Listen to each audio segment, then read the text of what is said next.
Alright, so I tried to build up the courage to do this on my own gameplay, but to start off, I'm just going to use a Daniel replay. He's the GOAT, and I don't want to embarrass myself because I played game after game after game trying to play like well enough for me to have enough to point out in the video, and it just made me play worse, and my replays look like trash compared to this. So we're going to start out with a Daniel replay.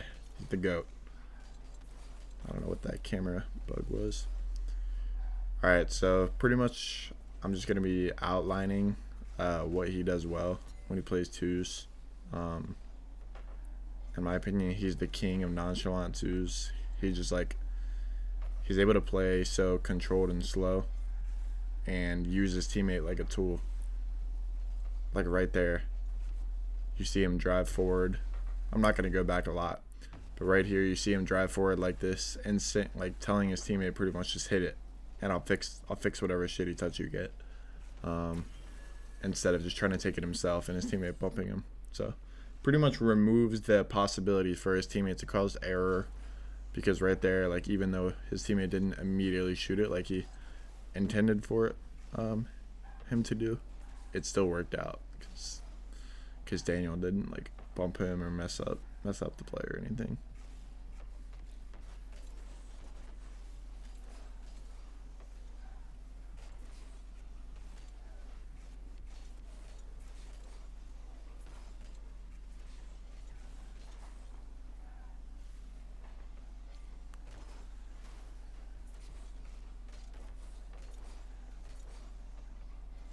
And this is a good replay to show too, because these people are so aggressive that he's playing. Obviously, it's two other pros, but they're playing crazy aggressive. And Daniel just has a random solo queue teammate, which Dribs is good. He's not really a random, but these are all pros we're talking about, so pretty impressive.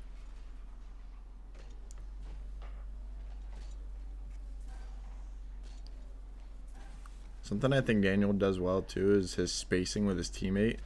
Sometimes you'll see people just go all the way back or get really close. He always keeps this rubber band with his teammate. Like right here, this whole play was literally just shadowing his teammate's car. Like starting like right now, he's literally just following exactly what Dribs' car is doing. Dribs moves a little more to the right. Daniel moves a little more to the right. And then he doesn't want to get too far away, so he stays in, which is what this turn back in is. But he's also trying to check for, because he knows they're playing like super fast and chasey. He's trying to check for bumps. That's why he turns back here. So like once he's out of his vision, he just wants to get back so he can see everything. That's why he's able to make such a good challenge. He's also a god at once, so I'm sure he just knew already, but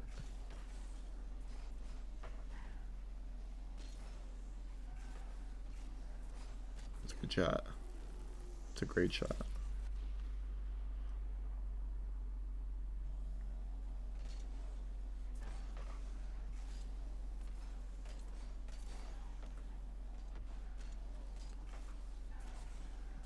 See, and this is where a lot of people differ from Daniel. I think a lot of people, right after they get this dunk and they get beat to this boost, they see that, all right, I'm no longer useful for this next touch immediately. They just immediately turn their ball game off, kind of like Daniel did, but they just go straight back. I do this too all the time. I got to run straight back. I use all my boost immediately, just dipping. But he keeps most of his boost, and he allows the opportunity for himself to cut at any time, if it made sense.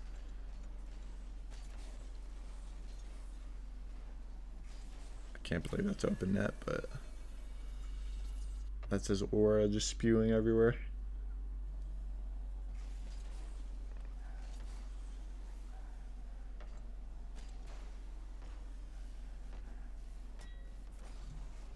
That's a great shot.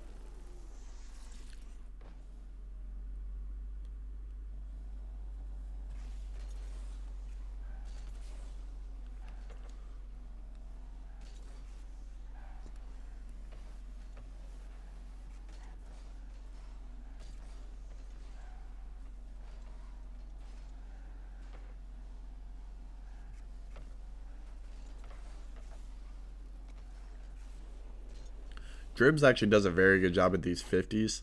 And I think Daniel knows that. That's why he's allowing him to challenge stuff like this instead of Daniel taking the big balls roll and just diving for shit like right here. A lot of solo queue people dive for that like right away. Here, or at least get close and put themselves under the ball. So that would mean, especially if they like flipped or like uncommitted, like for example, like right, or else you in. He sees that his teammate's out of the play and he sees this and he immediately thinks, all right, it's my turn. Which, I'm not saying everybody would think this, but this video is kind of intended for anybody between like plat and like champ or even GC. I think if you're SSL, you know a lot of this stuff already. Maybe not though. I feel like everybody can learn from somebody better than them, but this is mainly for like people that have mechanics but are just kind of making bad decisions. Which, not to say you have mechanics in plat, but I just got musty triple resetted on by plat the other day, so. But yeah, very patient, allowing he literally, like I said, uses his teammate like a tool. And by that I just mean like he allows his teammate to decide the flow of the game and he tries to match that. And his teammate is playing pretty smart 50s and stuff. And that was a good lead by Dribbs. That was kind of a Daniel-esque play by Dribbs. But the part about Daniel and players like him, so like Zen as well, that is so impressive is they could play the whole game slow, but then they'll just hit you with a challenge like this. And then if they get like ball possession, they'll speed the game up so fast. And it's got to just be so hard to follow. They're just constantly changing what they're doing, the speed of the game. It's actually a great challenge by Dribbs.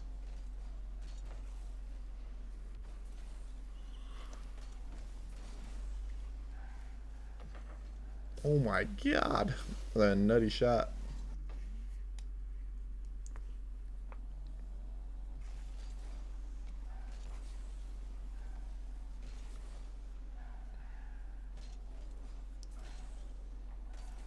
He gets the boost and he's in no rush to enter that half where the opponents are. He literally gets this boost and he just is chilling, just waiting to see what they do. And that's because players at this caliber oftentimes take it to the skies and then try to go all the way with it in the air. Especially players like this.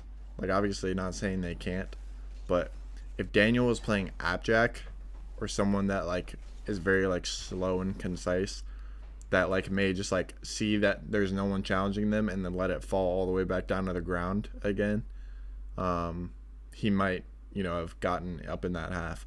But since he knows he's going high, what's the point of entering like the opponent's half of the field if you can sit there and wait and hold space, which he also, that's maybe one of his best qualities, holding space. Like, even though that technically was like by the book, not the greatest play, the fact that he gave away possession, he just makes it so annoying for the other team because sometimes he'll control this, sometimes he'll rip it. He's letting you know that he can still just shoot on you. I think, and obviously, he would love to be more useful with every touch, but he's mixing it up every time. Perfectly reads his teammate getting air dribble bump 300 seconds before.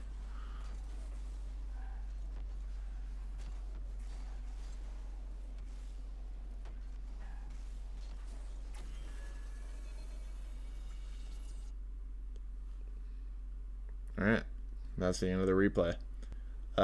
This is just going to be this first time. I'm going to do this again, and I'm going to do 2 replays at the same time. When I do that, I will pick different players, maybe even. But for now, this is just going to be it. I'm going to try to keep these concise though. I don't want them to run on very long, so this one's going to be like 7 minutes, probably maybe 8 or 9 like the video is. And I know I said I'm going to post twice a week like a month ago, and I haven't posted since then. Haha, very on brand. But I am going to move to New Jersey with my friend Tone, who has been in a bunch of the videos already, and I'm going to be moving in with him, and we will be able to do content together as well. So if there is anybody watching this, put like in the comments what you think we should do, that because now that we'll be together in the same house, there's a bunch of stuff we could do. I was thinking even like almost like a mix of like a real life slash Rocket League like type of video, or like we might stream with each other in the same room playing rank D, and like one of us is telling the other person with it. There's a lot of possibilities, right? So just reply or put a comment down below if you have any good ideas, and we'll look through them and try to run any good things. But if nobody sees this and there are no comments, yeah, we probably will just do our normal stuff, rank D, like a mix of Rocket League slash real life stuff. So yeah, stay tuned for that. But that's it for this first one.